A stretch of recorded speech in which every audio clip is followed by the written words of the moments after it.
আসসালামু আলাইকুম, প্রত্যেককে স্বাগত জানাচ্ছি আজকের ভিডিওতে। আজকে আমরা কথা বলবো ১৯তম শিক্ষক নিবন্ধনের সার্কুলার কবে এই বিষয়ে।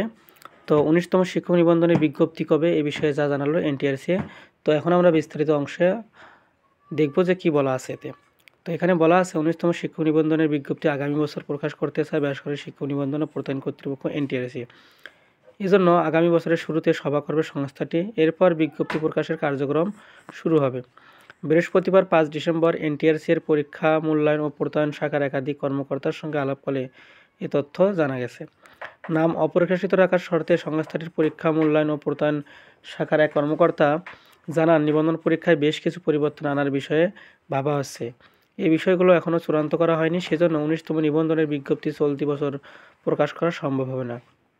অর্থাৎ এই ডিসেম্বরের মধ্যে যে বিজ্ঞপ্তিটা প্রকাশ করার কথা ছিল সেটা কোনোভাবেই সম্ভব না। আগামী জানুয়ারির প্রথম সপ্তাহে একটা সভা হওয়ার কথা রয়েছে। এই সভায় বিজ্ঞপ্তি প্রকাশের বিষয়ে সিদ্ধান্ত নেওয়া হতে পারে।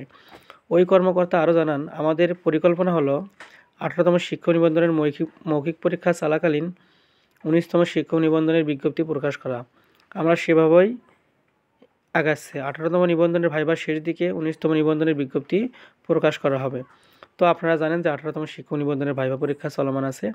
তো এটা শেষ হতে প্রায় মার্চ, এপ্রিল বা এপ্রিলের শেষের দিকেও চাইতে পারে। তো এর মধ্যেই মূলত নিবন্ধনের যে ১৯তম নিবন্ধনের সার্কুলার এটা প্রকাশ করবে। আশা করছি জানুয়ারিতে কোনোভাবে সম্ভব না হলে ফেব্রুয়ারির প্রথম সপ্তাহে বা প্রথমের দিকেই আপনাদের নিবন্ধনের সার্কুলারটি প্রকাশ করা হবে। তো এটিই ছিল সর্বশেষ আপডেট। আর আপনি যদি শিক্ষক নিবন্ধন পরীক্ষার গুরুত্বপূর্ণ আপডেটগুলো পেতে চান অবশ্যই চ্যানেলটি সাবস্ক্রাইব করে বেল বাটনটি অল প্রেস করে রাখবেন। পাশাপাশি নিবন্ধনের ভাইবা পরীক্ষা যারা সাজেশন নিতে চান, বিষয়ভিত্তিক ভাইবা সাজেশন, আপনারা বিষয়ভিত্তিক ভাইবা সাজেশন সংগ্রহ করতে পারেন। তো সকলকে ধন্যবাদ জানিয়ে আজকের মতো এখানেই শেষ করছি। আসসালামু আলাইকুম।